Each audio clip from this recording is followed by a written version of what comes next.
In this video, we will cover the PB project YAML file in more detail and define our user entity. This file will contain some global configurations for this specific project. First, we have the name of the project. I will call this Secure Solutions User Profiles. We also have the YAML schema version beneath that. Next, we have the connection reference if needed for local development. We do not need this for now since we are developing within the Cloud IDE. We then have the model folder key, where we pass the relative path to your model configurations. We will simply pass models here, since that is the name of the subdirectory, where we will configure our models. Finally, we have our entity definition and the entity's associated ID types. Let's go ahead and define Secure Solutions entity. Secure Solutions wants to know more about their users and customers. In their context, each customer is an individual person. This person can be known or unknown, a prospect, or a longtime customer. We want our unified user table to represent one record per user. Let's give our entity an easy-to-understand name. We will call our entity User.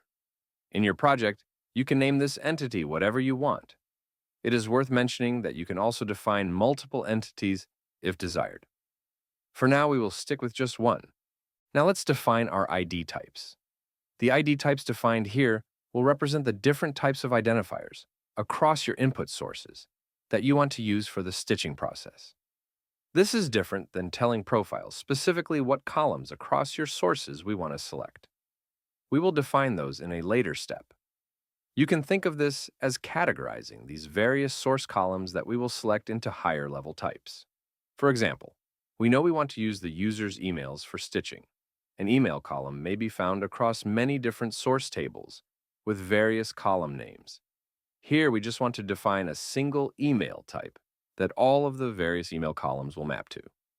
You can define as much or as little ID types as you want, but it is best practice to only define ID types that are meant to be unique to your entity. So, while first name would represent a type of identifier for a user, it is not unique, so you would not want to define any sort of a name ID type. Secure Solutions knows they have both known and unknown user behavior activity across their various sources. Within each source, there are columns which contain unique ID values that are associated to their users. After recalling their final use cases, they determined which source tables they would need to compute the features that are needed.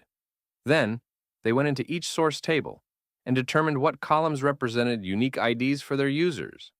Secure Solutions decides to define these types: User ID, Anonymous ID, Email, Shopify Customer ID, and Device ID.